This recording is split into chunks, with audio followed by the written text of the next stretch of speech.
রাস্তার প্রতিবাদে কুলটির নিয়ামতপুর নিউ রোডে পথ অবরোধ করে বিক্ষোভ দেখালো কংগ্রেসের আইএনটিইউসি সেবা দল। দীর্ঘদিন থেকে বেহাল রাস্তায় রয়েছে বড় বড় পাথর, যার ফলে প্রায় দুর্ঘটনা ঘটে চলেছে এমনই অভিযোগ তুলে জিটি রোডে বসে বিক্ষোভ দেখালো কুলটি ব্লক আইএনটিইউসি সেবা দল কমিটি। পশ্চিম বর্ধমান জেলার কুলটি বিধানসভার অন্তর্গত নিয়ামতপুর নিউ রোডে বিক্ষোভ দেখানো হলো আজ দুপুরে। আইএনটিইউসি সেবা দল কমিটির পশ্চিম বর্ধমান জেলা সভাপতি রাজেশ্বর শর্মার নেতৃত্বে এই বিক্ষোভ কর্মসূচি করা হলো। ঘটনার খবর পেয়ে কুলটি থানার নিয়ামতপুর ফাঁড়ি পুলিশ এবং নিয়ামতপুর ট্রাফিক গার্ড পুলিশ এসে পথ অবরোধ তুলে দেয়। প্রায় 20 মিনিট পর্যন্ত চলে এই অবরোধ। গরিব মানুষের সাথে অ্যাক্সিডেন্ট বাড়ছে, আমাদের ঘরের মা বোনরা রাস্তায় পড়ে যাচ্ছে।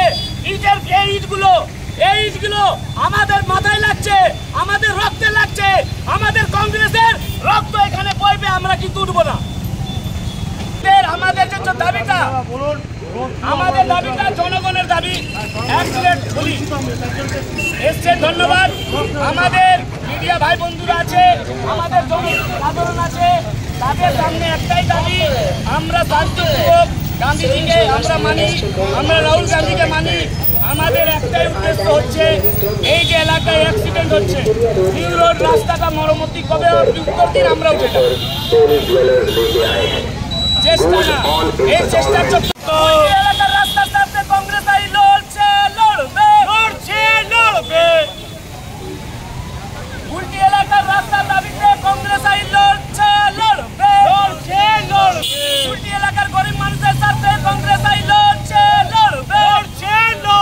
বন্দে মাতরম, বন্দে মাতরম, বন্দে মাতরম, বন্দে মাতরম, বন্দে মাতরম, বন্দে মাতরম। পুলিশ যদি এভাবে অত্যাচার করবে না, আপনি উত্তর দিন, রাস্তাটা কবে মরম্মত হবে? না খুব তাড়াতাড়ি মানে কবে বোঝাটা বলুন। একটা 10 দিন পাবলিক আছে না, আমি না, আমরা পাবলিকের জন্য বলছি। আপনি কবে? 10 দিন, 5 দিন, 1 সপ্তাহ না উঠবো? আমাকে একটা কথা, ট্রাফিক আছে, আপনারা কি খালি পয়সা ছাড়া কিচ্ছু বুঝবেন না? মানুষের মারা যাচ্ছে, তার জন্য কে ভাববে? উঠবো, নাহলে কেস দিয়ে দিন, আমরা চলে যাবো। আপনারা রাস্তা কবে হবে এটা আপনাকে উত্তর দিতে হবে। 10 দিন, 15 দিন, 20 দিন যদি রাস্তা না হয়, আমরা রাস্তা ছাড়বো না। কতদিন বলুন না? 15 দিন তো দাঁড়ান, রাস্তা যদি নির্মাণ না হয়, 15 দিন পরে আলটিমেটে থাকলো, ট্রাফিকের কাছে আমরা আন্দোলন করে বসবো।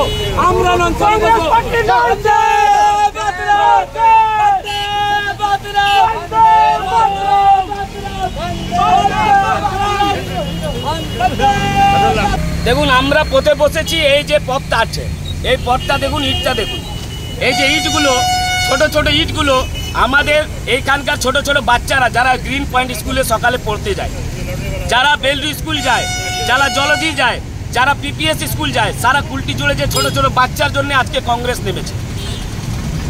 কি অবস্থা আছে রোডের? অবস্থা আপনি দেখতে পাচ্ছেন, এখানে ইল্লিগাল ডাম্পার চলছে, ইল্লিগালি ভাবে কয়লা চলছে, বালি চলছে। কিন্তু মানুষের যে রাস্তা, যে ট্যাক্সের পয়সা দিয়ে রাস্তা হওয়া দরকার, আজ বিগত 5 বছর ধরে টিএমসির এখানে সরকার, আর একটা এমএলএ আছে আমাদের, কি নাম, ওর নাম জানি না, কি নাম আছে, যাই হোক, একটা মিসিং এমএলএ আছে আমাদের এখানকার বিজেপির, তার কোনো হোশ নাই, কোনো ঠিকানা নেই। সেজন্য আমরা মানুষের জন্য বসেছি, আর আগামী দিনে আমরা দরকার হলে এর থেকে বৃহত্তর আন্দোলনে যাব। কি করছেন এখন? আমরা চাইছি, প্রশাসন থেকে একটাই আমাদের অনুরোধ, আমরা চাইছি এই রাস্তাটা as soon as possible for the welfare of the local people. আমরা কংগ্রেসের জন্য আন্দোলনটা করছি না, আমরা মানুষের সাথে আন্দোলন করছি। গরিব মানুষ, যারা বাচ্চারা রাস্তায় পড়ে যাচ্ছে, এই যে 8খানা অ্যাক্সিডেন্ট হলো 1 মাসে, তার দায়ী কে নেবে?